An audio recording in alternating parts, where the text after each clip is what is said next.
Let me say good afternoon and thank you to the ladies and gentlemen of the press and media. Thank you for being here today for this very important press conference. We appreciate your patience today and this afternoon. My name is James Dixon. I am humbled to serve as the president of the local chapter of the Houston NAACP, the Houston chapter of the NAACP. Honored to be here today, standing with a group of friends and colleagues to make a very important statement. But before we do that, I want to thank Congressman Al Green for helping to pull this together on a number of levels. We appreciate him and certainly appreciate the partnership and support of Congresswoman Sylvia Garcia and Congresswoman Sheila Jackson Lee's office as well. We appreciate them. And Congresswoman Lizzie Fletcher expressed regrets have not been able to be present on today. Before we make an official statement, I'd like to just have everyone in this aggregation here to state their name and affiliations so that we will have them on record. And then the few persons who will speak will do that succinctly at this time. Let me start to my extreme right. Dr. Gilbert, if you're willing, let's come back. Yeah, I'm Pastor S.J. Gilbert II, pastor of Mount Sinai Baptist Church in the heart of the Heights and president of Houston Metropolitan Baptist Ministers Conference. Gary Nakamura, National Vice President for Planning and Development for the Japanese American Citizens League. Michael Crockett, I'm a businessman in the community, founder of CNS Cares, as well as I'm on the board of the NAACP Houston branch. My name is Mary Ramos. I'm with LULAC District 8. I am the LULAC District 8 Director for the Elderly. Sylvia Garcia. I'm Vice President of Women in NAACP and member of the Executive Board. Bishop John Ogletree. I'm on the Executive Board of the local chapter of the NAACP, the Religious Affairs Chair, and also at First Metropolitan Church in Northwest Houston. Johnny Tates. I am also affiliated with the local chapter of the NAACP, as well as a bishop in the Church of God in Christ. And of course, we have our congressional reps. You know who they are. We will have them speak momentarily. Of course, the chairman is here, and he will speak as well on behalf of the state. Let me just say thank you for being here today. We are here today. Of course, Justin Robinson is arriving with the Houston Area Urban League. And I want to mention Johnny Mata, who sent a representative to our meeting, Mr. Ed Rodriguez, on behalf of the Greater Houston Justice Coalition.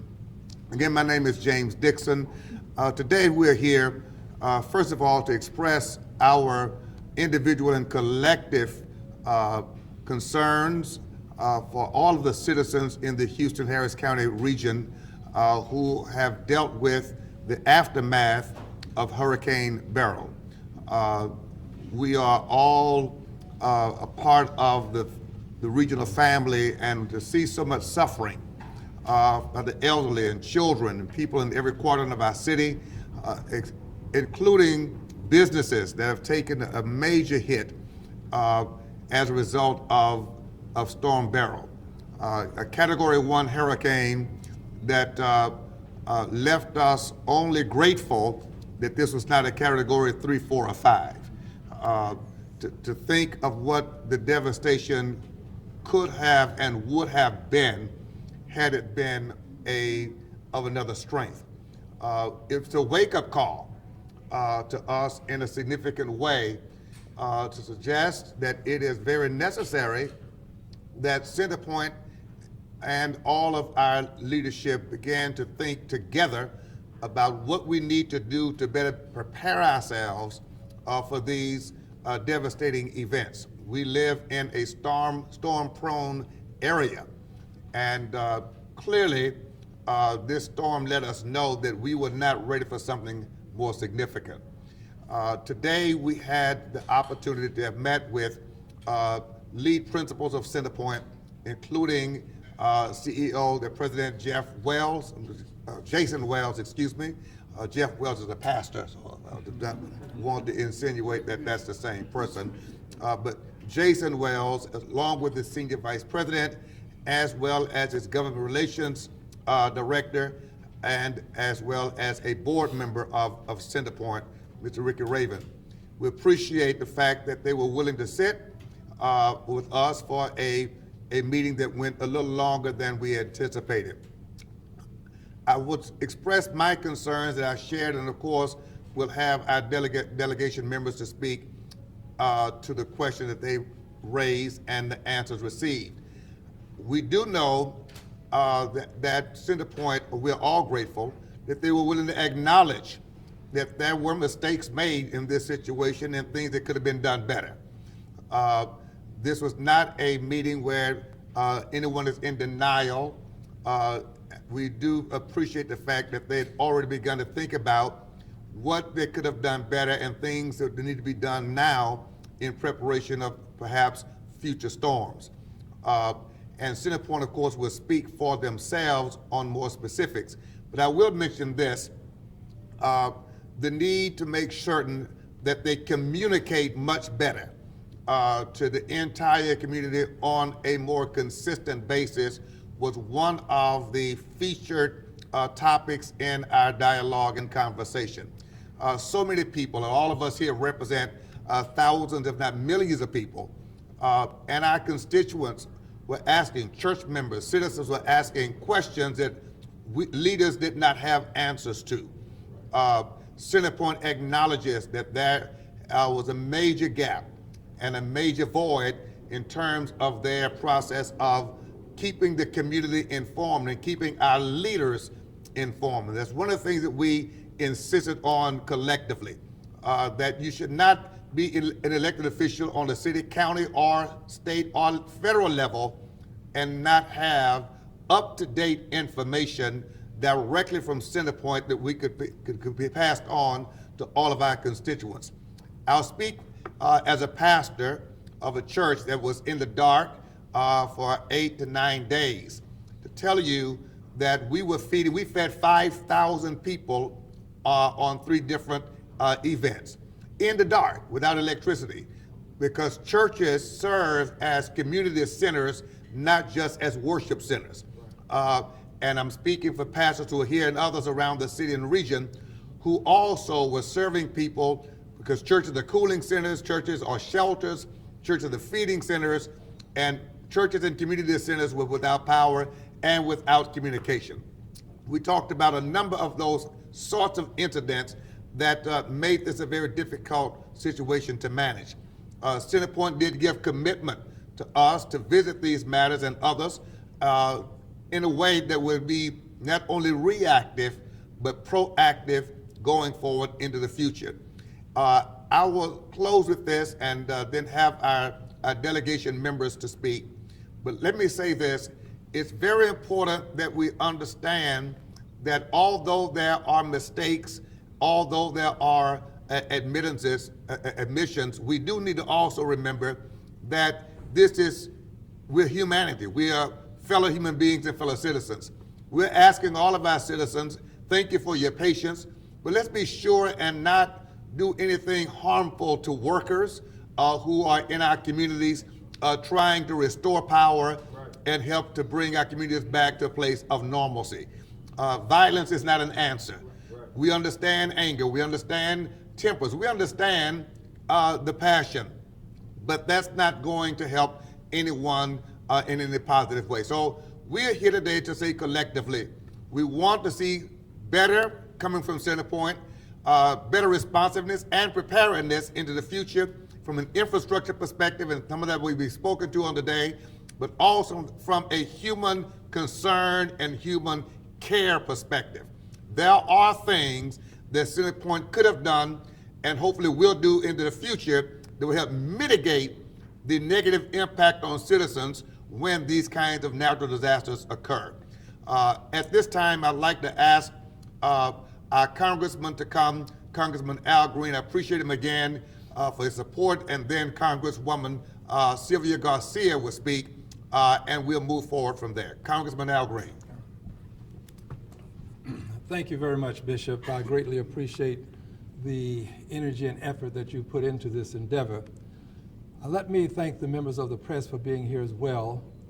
And please allow me to express my concern for those who are still suffering. There are some people who will be suffering long after the storm has passed on. There are some people who are inconvenienced, but there are others who have family members that will no longer be with us. And we ought not forget that they are still in need of some help. Yes. And we want to provide all of the help that we can to assure them that they are not forgotten. Right. This is important. And as to the comment that the bishop made about the persons who are here working, many of these persons are from out of the city, out of the state. Their family members are part of this process by virtue of them having to be here. They are without their family members. We ought to care enough for people who would traverse some great distance to help us, such that we will want to protect them. Yes. We will want to make sure that they know that we care about them, and we want their family members to know that we care about them. This is important. Let's be kind to those who are here to help us. That's right. Now, I was sort of the unofficial note taker at the meeting, and I'd like to give you some of my unofficial notes. And these are some of the things that CenterPoint has agreed to. These notes are here in my right hand, and I believe that they are fairly accurate, but if CenterPoint differs, they will tell you so. One of the things that they've agreed that they will do is they will have press briefings. Now, members of the press, you ought to be proud to hear this. They've indicated that they will have daily press briefings if a similar circumstance should manifest itself. I think that's important. They've said that they will explain the length of outages to people. There are people who go on and they don't know what to expect and when to expect to have power again. Well, they've said they want to correct that, so they will explain the length of outages. They have an outage tracker that will be fully functional in August. This means that they will be able to better track the areas where there is a lack of electricity so that they can allocate their resources appropriately and timely. They have said that they will improve their communications with elected officials. Now that impresses me because I'm one of the elected officials who complained about the lack of communication, appropriate communication, so that we can be of help to them. But they've said they're going to do something about that. They said that they will need the ability to expand what I call their tree trim area, the area around those trees that are falling and the trees themselves that fall. We want to make sure that that happens, and I'm going to hold them to it. And they need help, so I'm going to help in any way that I can.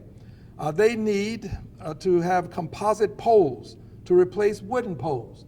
A lot of these poles don't withstand the hurricanes that come through, but composite poles can do better, and there's even better technology that Bishop Tate called to our attention that can be used to help us to avoid having the poles go down.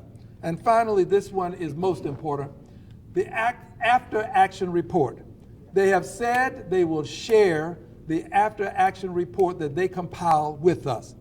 This is important because we can then see what they contend happened. We can see what they contend they will do to correct any of the things that went wrong. And my hope is that this after-action report will give us an opportunity to give them an additional response. CenterPoint had a very frank and candid conversation with us today. We were candid. We were straightforward. We were to the point. We spoke on behalf of the constituents that we serve. Yes. They needed to hear the voices of our constituents, and we carried that message to them. Finally, this, I appreciate the fact that they were humble. Yes. They didn't start by saying, oh, we did everything right. Don't blame us. This is somebody else's fault. They took responsibility. Taking responsibility is important, but taking responsibility is not enough.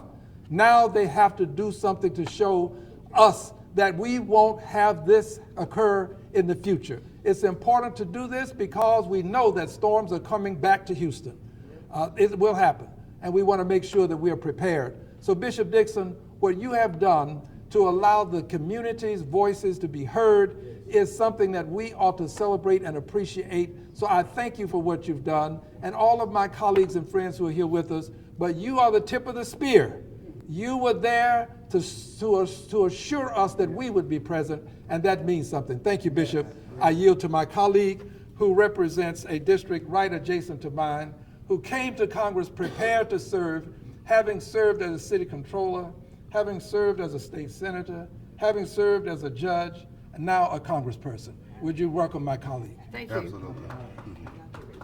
Thank you, Congressman, and I'll begin there. He's right. I've been here, not in all those positions, and in every one of those positions, I've had to deal with events, whether it was Tropical Storm Allison, whether it was Ike, whether it was Harvey, whether it was Katrina, whether it was Rita. We've always had events because we are flood prone and we are storm prone.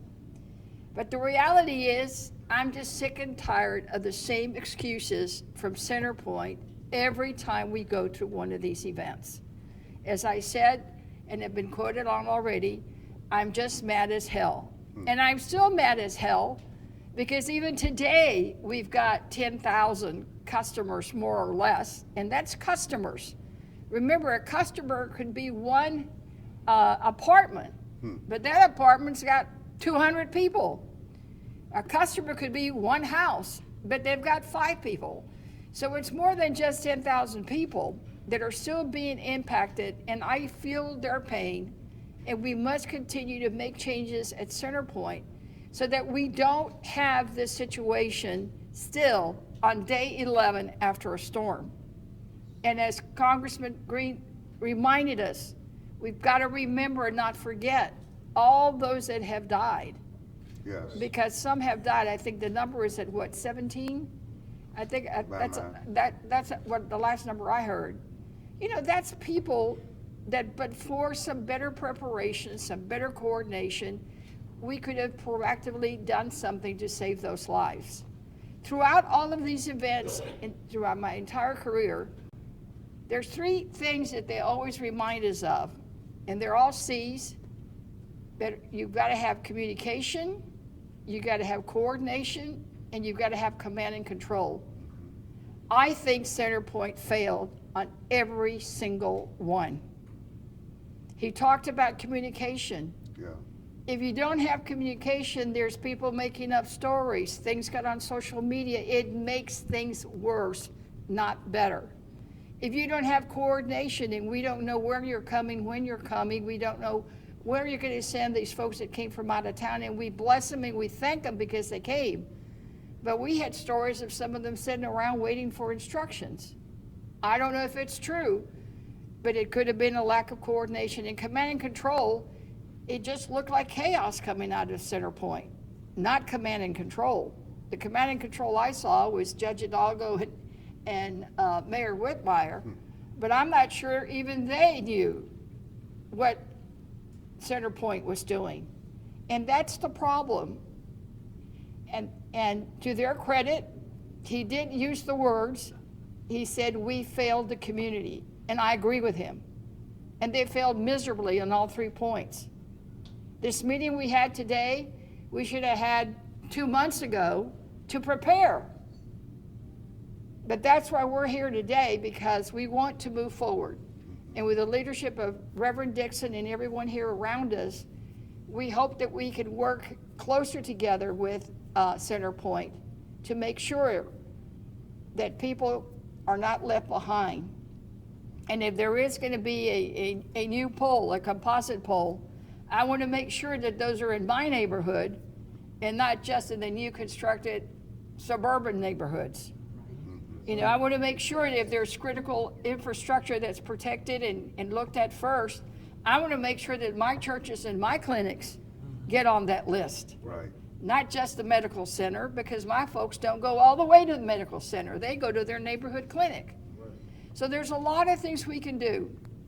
But rest assured that together with our entire congressional delegation, because I know Sheila Jackson Lee's not here and Representative Fletcher's not here, but I can tell you that we will use our oversight power in any way that we can to ensure that CenterPoint does everything they need to do to make sure this never happens again. Because we do send federal dollars. That's your money. And we're gonna make sure that they spend it for the reason we gave it to them, and that they do it and do it quickly. Because yes, they made a lot of commitments. The real question will be, how soon are they gonna get those things done? Because the goal has got to be no more deaths, no more fatalities, no more injuries, and that, frankly, this doesn't get repeated. I'm tired of it. I'm sure the community is. So thank you for being here today. Thank you very much. Let me, as we bring Chairman Ron Reynolds of the our state representative, I do want to say that what you're hearing is that not only were people in the dark in terms of electricity, we were in the dark in terms of information. Right. And we should be all in the light. It should be knowledgeable. We should know, and that's what we really hammered home to CenterPoint on today. And their crisis management processes failed. And we are deliberately saying that has to change. And we want an ongoing dialogue with CenterPoint, that we don't find out reactively when something happens. We're all working together proactively to prevent and to mitigate some of these circumstances. State Representative Ron Reynolds. Thank you, Bishop Dixon, and thank you, Congressman Al Green, Congresswoman Sylvia. I want to thank the pastors for being here, the clergy, NAACP and LULAC, because this was truly a community meeting today that we had with CenterPoint Energy. And I will definitely say that there was a colossal failure from CenterPoint, but it just doesn't stop with CenterPoint. I can tell you at the state level, the state has oversight over from the Public Utility Commission and ERCOT over CenterPoint. And one of the things that we learned during Winter Storm Uri was that we didn't have a secure grid. And at the time, I served on the Energy Resources Committee, and we had hearings, and we found that there were best practices. Now, some of those practices we did implement as a state, but some of them we did not implement. It's unfortunate that we still have a Band-Aid approach when we need a holistic approach, because as Congresswoman Garcia stated, we know that we're going to have more hurricanes, more storms. That is the reality. But how do we prepare for it? How do we become more resilient? And so we have a duty at the state level to make sure that we have reliable electricity for customers, for consumers. And it is sad that we had human loss that could have possibly been prevented. Now, we know that there are some things that are called acts of God, but there are some things that can be prevented. And there are many instances that could have been prevented from Hurricane Beryl. And so I'm looking forward to the state. We've already heard from Governor Abbott that there will be investigations. We've already seen Lieutenant Governor Patrick call for a special interim committee. I'm calling on Speaker Phelan to have that from the House. And we have to implement some things at the state level to have more oversight, more transparency.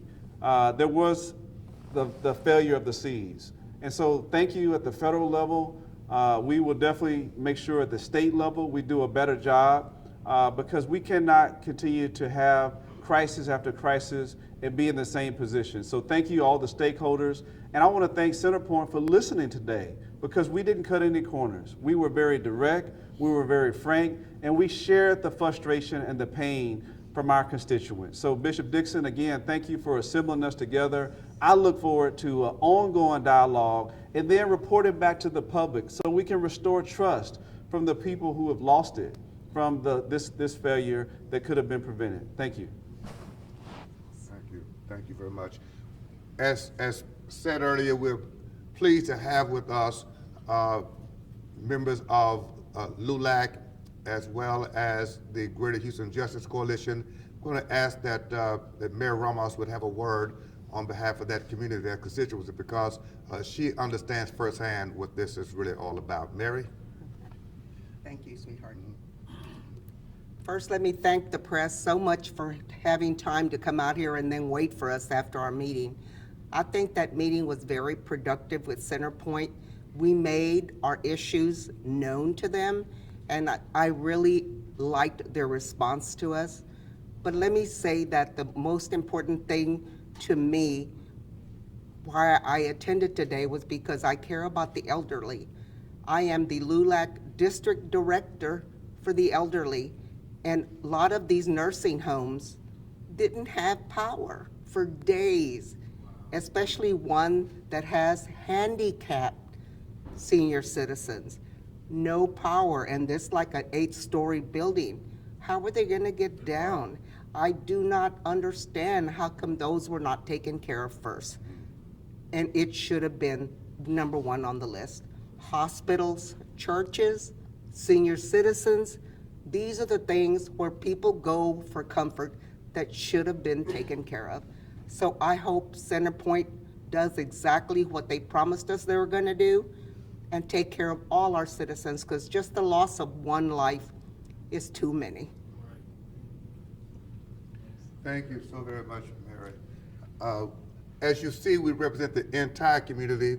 We're grateful to have Gary Nakamura here with the Texas Mutual Advocacy Coalition. Gary, would you come and just have a word, please? Hello, my name is Gary Nakamura. I represent the Japanese American Citizens League. We are the oldest and largest Asian American civil rights organization in the country. And I also have the great pleasure of serving as a founding board member of the Texas Multicultural Advocacy Coalition with Bishop Dixon. This whole situation, as you already know, is extremely tragic. Obviously, it hits all of us. The Asian American Pacific Islander community has been hit hard as well. So I'm very grateful to Bishop Dixon and the leadership of Congressman Al Green and Congresswoman Sylvia Garcia and our city level leaders for making sure that all of our voices are heard. And that's so important for us to continue to coalesce together and to work with each other and to make sure that all segments of our population are represented. So I just wanted to, on behalf of our API community in Houston, I just wanted to show my support, and I thank all of my colleagues again. Thank you. Thank you. I don't want to fail to mention that County Judge Lena Hidalgo did have a representative in the meeting. She was traveling but had not be there herself, and did speak with Mayor Whitmire. He was invited to the meeting, could not for schedule reasons, but did give his support to the need for us to have this very important meeting as well. And I want to speak to that. And Congresswoman Lee did have a representative in the meeting speaking on her behalf as well. We want to be sure and acknowledge that. I do want to ask at this time, Dr. John Ogletree, Bishop Ogletree, is going to speak on behalf of the pastors. The pastors who are here are all judicatorial leaders. They have churches and constituents under their leadership, so we're so pleased to have their influence and their voices in this conversation. Thank you, Dr. Gilbert, for being here, Houston Metropolitan Ministers as well. We appreciate you. Bishop Johnny Tates, thank you. And now Bishop Ogletree will speak.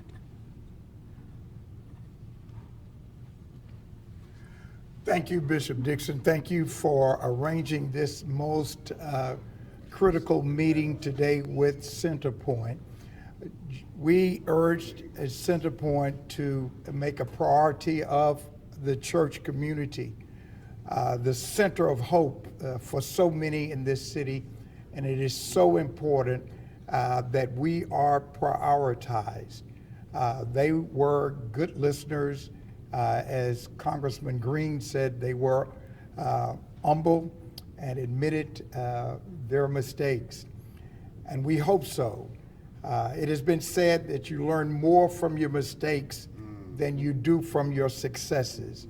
And it has been predicted that this is going to be the most busy storm season that we've ever experienced. So we pray that what has been learned from their mistakes with Hurricane Beryl will benefit the citizenry of Houston and Harris County in the future. Thank you, Bishop Ogletree. We're pleased to have our partner and ally with the Houston Area Urban League, represented by the CEO, who needs no introduction, former City Councilman Justin Robertson III.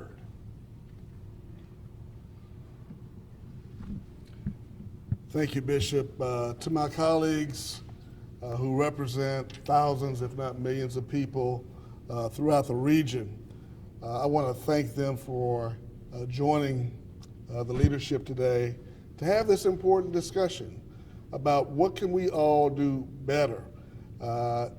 CenterPoint had an opportunity to really listen today to ideas that we had, observations that we made about things that could have been done better. It is my hope that they will take the wise counsel of this body to their leadership table.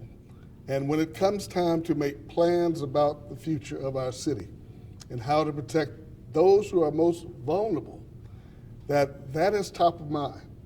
Our seniors, those who live in homes for the elderly, our schools, our churches, people who already live on the margins have to be included in the thought processes when you talk about when is it time to buy poles, when is it time to consider generators for those who have need for them, when is it time to do other things that perhaps best practices are being done other places that we are not doing here in our hometown.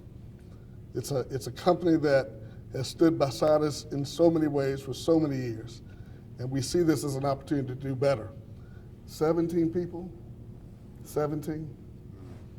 That should never happen in a city as sophisticated, as organized, and a city that works together, like Houston, Texas.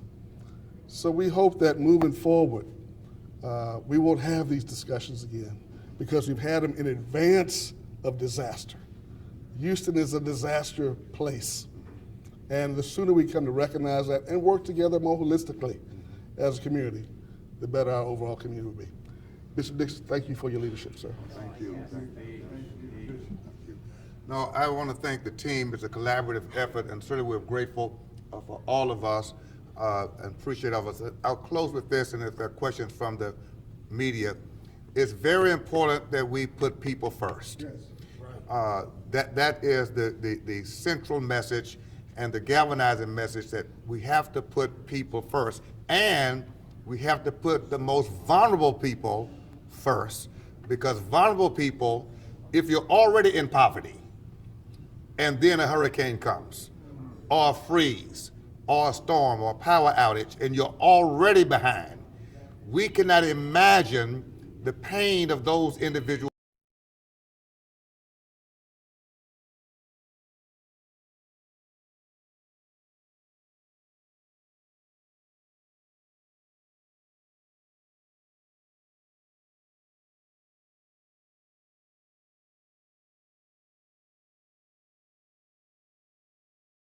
That the agenda in writing is what we want to see.